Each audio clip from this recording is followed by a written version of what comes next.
একটি সকল power point presentation তৈরি ও প্রদর্শনের জন্য কিছু গুরুত্বপূর্ণ দক্ষতা প্রয়োজন। সুস্পষ্ট সংক্ষিপ্ত স্লাইড, দৃষ্টিনন্দন ডিজাইন, চিত্র, গ্রাফের ব্যবহার, চোখে চোখ রেখে কথা বলা, অনুশীলন ও আত্মবিশ্বাস। 5টা বিষয় নিয়ে আজকে আমরা আলোচনা করব। Welcome to Abid computer academy. যারা এখনো আমাদের চ্যানেলটি সাবস্ক্রাইব করেননি, প্লিজ চ্যানেলটি সাবস্ক্রাইব করে বেল বাটনটি বাজিয়ে দিবেন। প্রথম আমরা যেটি দিই সেটি হচ্ছে সুস্পষ্ট সংক্ষিপ্ত স্লাইড। প্রতিটি স্লাইডে শব্দ কম ব্যবহার করুন। মূল পয়েন্টগুলোর উপর গুরুত্ব দিন। যেমন ধরেন আপনি যে সাবজেক্টটা নিয়ে যেটার উপর আপনি প্রেজেন্টেশন তৈরি করতেছেন সেটার মূল টপিকটা কি, তো সেখান থেকে মূল পয়েন্টগুলো আপনি গুরুত্ব দিবেন, মূল পয়েন্টগুলো উপস্থাপন করবে। দ্বিতীয় নম্বর যেটা দেখবো স্যার, দৃষ্টিনন্দন ডিজাইন, উপযুক্ত ফন্ট, রং, ছবি ইত্যাদি ব্যবহার করুন যাতে স্লাইডটা আকর্ষণীয় হয়। যেমন ধরেন আপনি যে ফন্টটা ব্যবহার করবেন, আপনি যে লেখাটা ব্যবহার করতেছেন সেই স্টাইলটা যেন, ডিজাইনটা যেন ভালো হয় এবং ডিজাইনের কালারটা যেন ভালো হয়, ওই ডিজাইনের সাথে ছবিটা যেন ম্যাচিং হয়।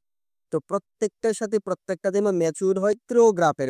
চিত্র গ্রাফের ব্যবহার বলতে আমরা সহজে তথ্য সহজভাবে বোঝাতে আমরা চিত্র ব্যবহার করি। যেমন আমরা টেক্সটের পাশাপাশি আমরা চিত্র ব্যবহার করতে পারি, গ্রাফ ব্যবহার করতে পারি যাতে আমরা সহজভাবে বোঝাতে পারি। তারপর যেটা দেখবো, চোখে চোখ রেখে কথা বলা। আমাদের পরের যে ধাপটা, পঞ্চম নম্বর যে ধাপটা আমরা দেখবো, অনুশীলন এবং আত্মবিশ্বাস। অনুশীলন বলতে যদি আপনি একটা টপিকের উপর নিয়ে অনুশীলন করেন, যে একটা যদি বারবার আপনি করার চেষ্টা করেন তাহলে ওই সাবজেক্টটা কিন্তু, ওই বিষয়টা কিন্তু আপনার খুবই ইজিলি হয়ে যাবে। তো একটা জিনিস যদি বারবার অনুশীলন করেন তাহলে ওটা আপনার জন্য সহজ হয়ে যায়। এবং আত্মবিশ্বাসটা মূলত হচ্ছে সবচেয়ে বেশি। আপনার যদি আত্মবিশ্বাস থাকে, আপনার যদি গুরুত্বটা আপনার যদি ওইটা দেয়, ওটা আমার করতেই হবে, এটার প্রতি যদি আপনার আত্মবিশ্বাস থাকে, আত্মবিশ্বাসের উপর নির্ভর করে কিন্তু আপনার এক একটা সফল পাওয়ার পয়েন্ট প্রেজেন্টেশন তৈরি করা সম্ভব। তো আপনি যে কোনো কাজের ক্ষেত্রে যদি আপনার আত্মবিশ্বাস থাকে তাহলে সেটা অতি সহজেই করা সম্ভব।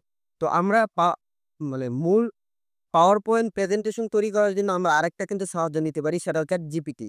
আমরা যদি চ্যাট জিপিটি সাহায্য নেই, আপনি যদি যে টপিকটার উপরে পাওয়ার পয়েন্ট প্রেজেন্টেশনটা তৈরি করতেছেন সেই টপিকটা আপনি যদি চ্যাট জিপিটির চার্জ করেন, আপনি লিখেন যে কিভাবে আপনি পাওয়ার পয়েন্ট প্রেজেন্টেশন স্কিল সম্পর্কে আমাকে কিছু তথ্য দিন, বা সংক্ষিপ্ত ও সুস্পষ্ট স্লাইডের উপরে আমাকে কিছু ওয়ার্ডের শব্দ লিখে দিন।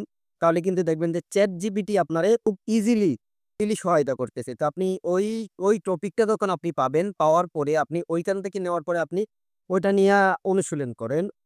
তাহলে অনুশীলন যদি করেন তাহলে আপনি ভালো মানের প্রেজেন্টেশন তৈরি করতে পারবেন খুব সহজেই। এরকম আরো ইন্টারেস্টিং ভিডিও পেতে আমাদের চ্যানেলটি সাবস্ক্রাইব করে বেল বাটনটি বাজিয়ে দিবেন। যারা অলরেডি সাবস্ক্রাইব করেছেন তাদেরকে অসংখ্য ধন্যবাদ। তো ভিডিওটি কেমন লাগলো কমেন্ট করে জানিয়ে দিবেন। ও সবাই ভালো থাকবেন, সুস্থ থাকবেন। আসসালামু আলাইকুম ওয়া রাহমাতুল্লাহি ওয়া বারাকাতুহু।